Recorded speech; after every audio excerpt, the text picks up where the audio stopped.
Welcome to the show, lads. What's happening? You're in Warren King's car. What's going down? We've just finished one of our final technical sessions for upcoming fights for EFC 71. Nice, man. And how's everything going, gents? All on track, eh? Yeah, Cab's been going great. Weight cuts on track, last few touches, and then we're good to go. Weight Nice. cuts actually ahead of track.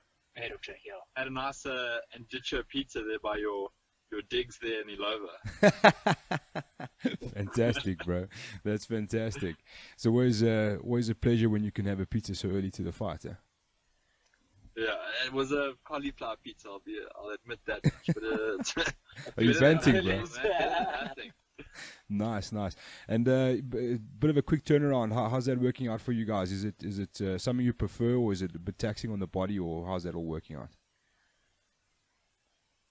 Yeah, I mean, like Jay and myself have been training since January, so I mean, it hasn't really been, like we've been staying ready, so that these things haven't been really short notice for us. So basically, we've altered the intensity of how we're training so that we can fight more regularly this year, just from an experience point of view. So it sounds like a quick turnaround to everyone, but it's actually not so bad for us.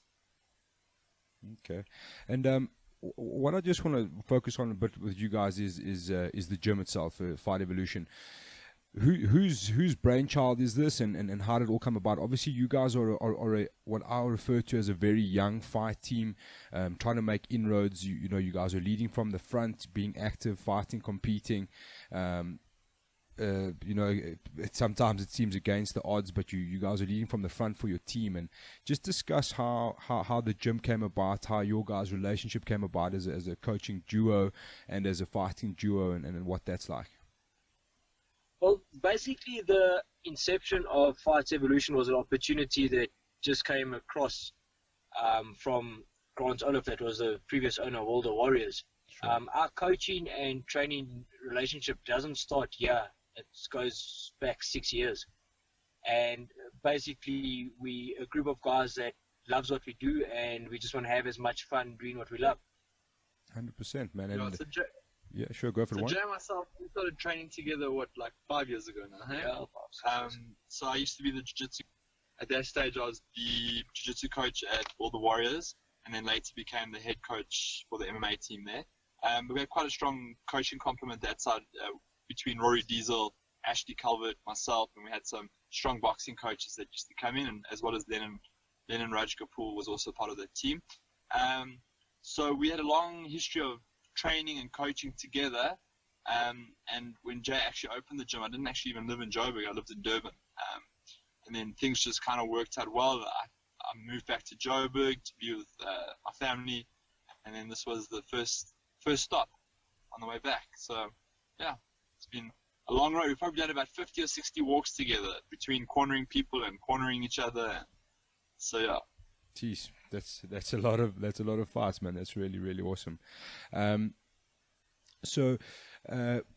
Is there a bit of balance between the two of you, like who like a bit of yin and yang, good cop, bad cop with your team, or what's the story, and how are you guys training at the moment? Obviously, you guys are a team that's coaching your own gym, but you're also competing still at the same time. So how do you take care of all of that? So fortunately, we've got a group of coaches around us. We've got a wrestling coach in Shalfan Tonda. We've got Rob Buffet, who handles a lot of the assistants MMA, and we've also got Damien Quincy, who helps us out. So we will head up the class. We will build the class structure to what we need, as well as what our other fighters need. And then our coaches that assist us and also run sessions will overlook the session over that. Okay, so you've got coaches that are actually assisting you guys as coaches, in fact, as well. Yes, we're a team of coaches. At no point is our progression or any result that we achieve individual or duo effort. We a team of coaches and a team of athletes behind us that get us to fight night. And just explain your relationship to guys like JP Kruger. We see you moving around, HOT, Cedric Doyle, all of these kind of guys. You guys are always sparring together, training together. How does that all work out? Because I know, Jason, we actually met at JP Kruger's gym a little while back. Yeah, so you were there for a while, yeah. Obviously, I was at JP and XKT Pro League for a good 2 years of my career while Warren was down in Durban. and JP and the whole team is people are keep very dear to me. And so every now and then we'll mix up our sparring partners. It's good to mix it up. We go train there. We'll roll there. We are planning on doing a lot more cross training. So wherever there is an open mat, wherever there is sparring, we will go and visit. At the end of the day, we're just trying to improve ourselves and our whole team. So the more knowledge we can absorb as coaches and as fighters, the better for everyone. Absolutely, man. And I think, Warren, I saw you posted something. You went to a seminar with Richie Kwan on coaching and being a better coach. So, is that something you guys hold quite dearly? Like, keep improving, keep studying, keep learning, and keep moving forward? Yeah, definitely. I think over the past 6 years of coaching, it's been trying to learn as much as I can from as many people as possible. And it's always been really difficult because all the good possible like coaching structures and syllabuses and systems were all international. But with Richie opening up his system to everyone, I think it's like a golden opportunity for most people just to upskill. He's by far the most successful coach on the African continent, and I think he ranks right up there with any of the top international coaches. Like for some coaches, it's probably a bit of an ego thing that they won't go and learn from Richie. Because, that program isn't big, it's just only a couple of coaches at this stage. But, your students have to come first, and the quality of your coaching has to be always top of mind. And what I was coaching 4 years ago or 5 years ago, I can't keep coaching now. I keep needing to develop. And Richie welcomed me into his program, and I was super grateful. And I think I wish more coaches would just maybe put their ego in their pocket and accept that they don't know everything, because I'm nowhere near knowing everything at this stage of my life, and whoever I can learn from and draw from, it's like this program. I just think it's a unique program on the African continent, and when we all discussed it originally, we're at a unanimous decision that we have to do it, and we'll make a means to actually getting it done. So, yeah. Awesome stuff. I'm glad to be part of it. Fantastic, man. And Richie's a beast, bro. Guys, EFC 71 coming up. You on the card together, which is quite cool. What's that like, having to go through a camp together, getting ready together, and ultimately competing on the same card? Fortunately for us is whether we in camp at separate times or together, we're still each other's main training partners and sparring partners. So getting ready together up until this point has been pretty simple and quite enjoyable, because whatever you're feeling at this stage of your camp, you've got a partner that's feeling exactly the same and someone who's so close to you. So preparation-wise, it's actually been quite enjoyable in comparison to other camps. Yeah, cool, man. I can't imagine. Just on top of that, it can be quite difficult to be coach and fighter, but we got quite a structured system here, in the sense that we'll let people know a couple of weeks in advance of like what the focuses are, like how we want to structure things. The assistant coaches assist us. I know what Jasen needs, so I'll tell other people what he needs, and he knows what I need, so he'll tell the other coaches what I need, and we kind of just build on that. And I think the ethos in our gym is to we just keep training, keep working hard, but have fun at the same time. So this isn't the first time we've done this. There was a card where Jay fought JD van der Merwe, and I was meant to fight JP Base on the same week. And I was coaching him, and he was helping me, and we were preparing together. Unfortunately, I didn't get to fight JP that week, but Jay did. So this is like a similar situation for us. We haven't this isn't the first time crossing this bridge. We've walked this road before. Awesome, man. Let's start with you, Jay. You've got a young guy up and coming, Billy Oosthuizen. He burst on the scene with a good knockout. We didn't get to see too much of him. What do you make of him as an opponent or as an MMA athlete from what you've seen? Obviously, we haven't seen all that much, but from what you've seen? So, yeah, no one's seen much of Billy Oosthuizen. He does have a knockout over Peter de Klerk. But I've done as well. We have looked into him and I know that he does hold a EWC. I don't know if it's a bantamweight title or featherweight title, because from what I understand, he's never been down to 61. And yeah, I think the game plan is quite simple and quite obvious. There has been a bit of banter back and forth where he's assuming that I'm overrated. And if you're going to take a dig at my character like that, and you're going to question my ability as an athlete, so best believe you better bring your best performance on fight night. Sure. And is there anything? Obviously, we saw a bit of knockout power from him. Is that a concern for you, or you kind of just you know what you're capable of? You have your game plan and you'll stick to that. Do I think he hits harder than anyone else I fought? No. 100%. Let's move to you, Mr. King.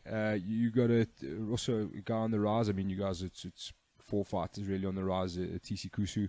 How much do you know about him, and what do you expect from him? Well, Cass was originally we referred to him as Cass. Yeah, sure. He's been one of our training partners, and I used to actually coach him for a while. I like Cass a lot, and we probably had a good 30, 40, 50 rounds of sparring against each other over the years that we did train together. So it's completely nothing personal. It's just the only offer that was really on the table at the time when Graham gave it to me.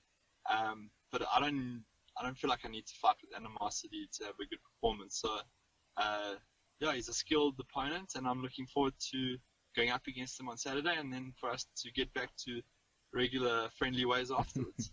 Sure. He's quite a weird one. He's one of those guys who almost likes to lull you in and suck you in with like very slow movement, and like he kind of like sits quite relaxed and doesn't show much emotion, and then kind of counters and speeds up almost like a very small, slower Yoel Romero, if you will. But is it like a bit of an advantage of knowing what he does? Obviously, he's an evolving fighter as you are.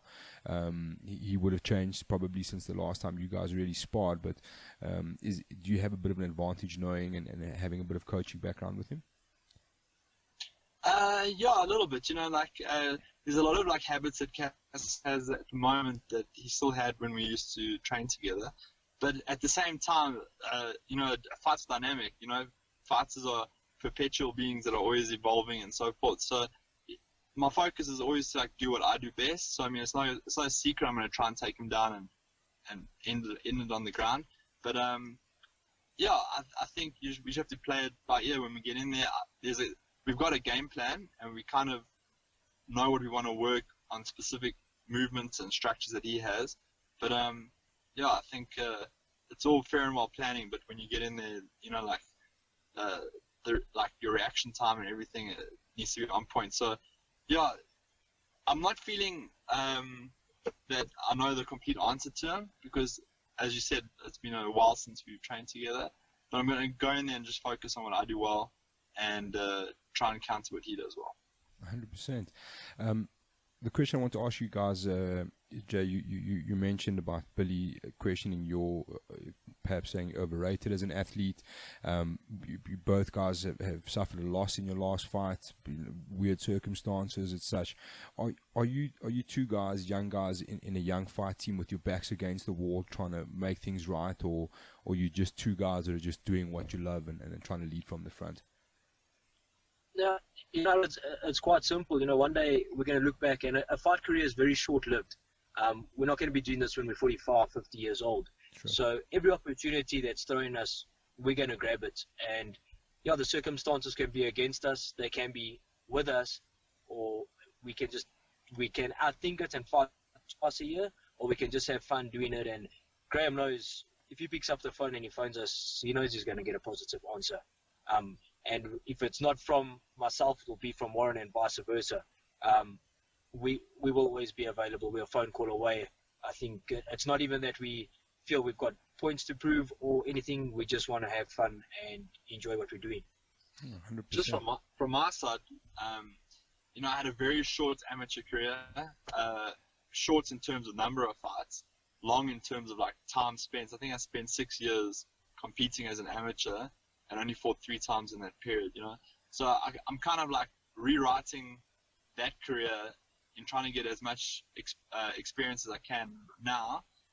So that's why we're willing to take as many fights as we can, just to get the experience and like build up and actually like figure out figure out who I am as a fighter.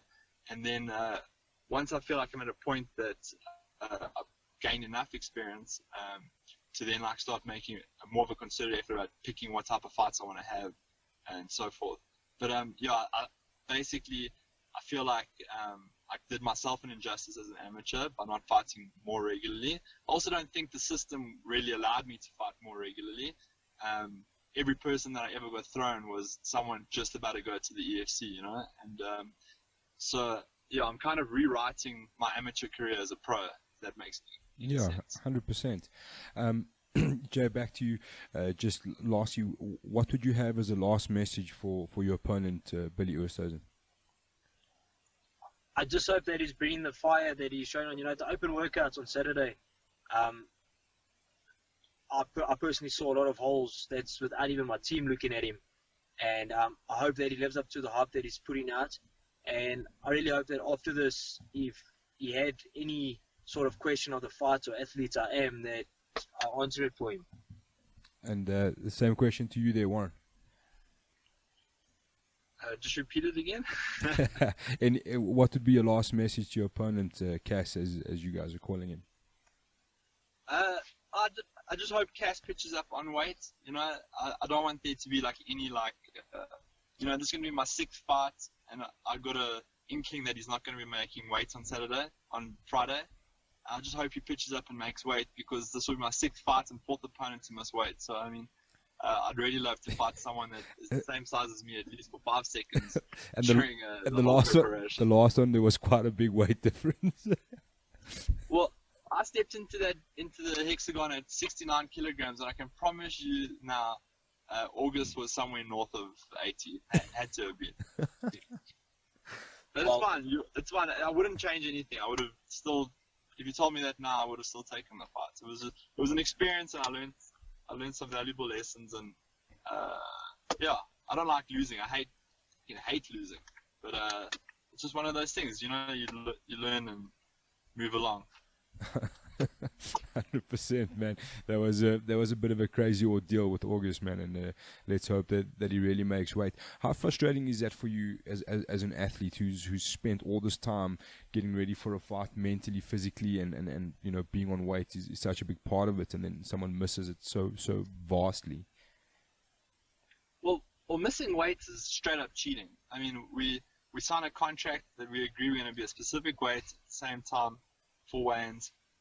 When you're missing weight, I mean, people know that they're going to miss weight. When you wake up on Monday morning, when I woke up today, I know if I'm going to make weights on Friday, right? And I think, especially with the situation with August, where it was so drastic, that's like straight up cheating. You making me go through these hard yards, and then you sitting back and you're not. I mean, what people don't actually realize is that at the weigh-ins, we went to medicals. And Graham requested that they check August's vitals, his heart rates and so forth. And they said he was more than healthy to continue cutting weight. He had a resting heart rate of like 45 or 50. If you dehydrated, your heart rate drastically increases. Mine was sitting at like 80, 85 because I was completely dehydrated at the medicals. He was more than, it's straight up cheating. He walked away from us agreeing a specific thing of him going to go cut weight. So it's like, it's upsetting. That's why I really do hope Cass makes weight. I know he's had problems with it in the past, but I hate all the drama that goes with people missing weight and all the admin. I just want to pitch up weight and fight the next day and be done with it, Yeah, 100%, man. Just in closing, lads, I know you've got a busy week ahead of you, families to get to and so on. Just what can the fans expect from you come fight night? Let's start with you, Jay. You can pretty much expect me to come forward, push the pace, and I'm going to ask all questions of Billy. It's easy to think that you're going to go train with Martin Erasmus that just won a gold medal for a session and think you're going to know how to wrestle.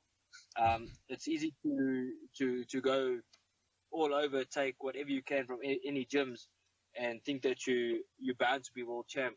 It's a different story when you've dedicated nearly a decade of your life to the sport, and you're at a point where you got people asking questions of you. So he's asked the question. Let's hope he can answer it on Saturday night. Absolutely. And Warren, the same to you. What can the fans expect from you come fight night, bro? Well, I think every time I get in there, I get a little bit closer to what I'm like in the gym. You know, a lot of people always come to me and they're like, "Oh, that fight wasn't quite what we expected." You know, like in the gym, you can be a killer, and there it wasn't quite the same. But I feel every time I get in there, I'm getting a little closer to it. That's why I just want to fight as much as possible. You know. Absolutely. So I think you can see an even more improved skill set, but not by the virtue that I've added skills, but I'm getting closer to what I am in the gym. And yeah, I think you're going to see quite a technical fight on Saturday. 100%, man. Gents, thanks very much for your time. Good luck with all the best. You've got a couple of days left. It's fight week. It's an exciting one. Carnival City this Saturday. Just lastly, before you guys tap out, your gym, Fight Evolution, where can people find it? Where can they find you? Social media and all that sort of stuff. You can find us just off Goldfields Kennel Club, Bowen West. And yeah, social media, just Fight Evolution on Instagram and Facebook. Fantastic. In the view, Bedford View. In the view. That's Galuli's almost, yeah? Just off Galuli's. 100%. Cool, guys. Good luck with the best. The rest, the weight cut, the last few couple of days. We'll see you guys wherever, press conference, weigh-ins, fight night, wherever we see each other. I'll see you guys there. And good luck for your fights come fight night, man. I wish you guys all the best. It's always nice to see a young, up-and-coming team, you know, like really pushing the boundaries and really pushing the limits and putting yourselves out there, man. I tip my hats off to you guys, and I wish you all the best, and we'll see you soon, man. Thanks, Al. Perfect. Thanks for your time, Al. Thanks, lads, and we're out. Ciao.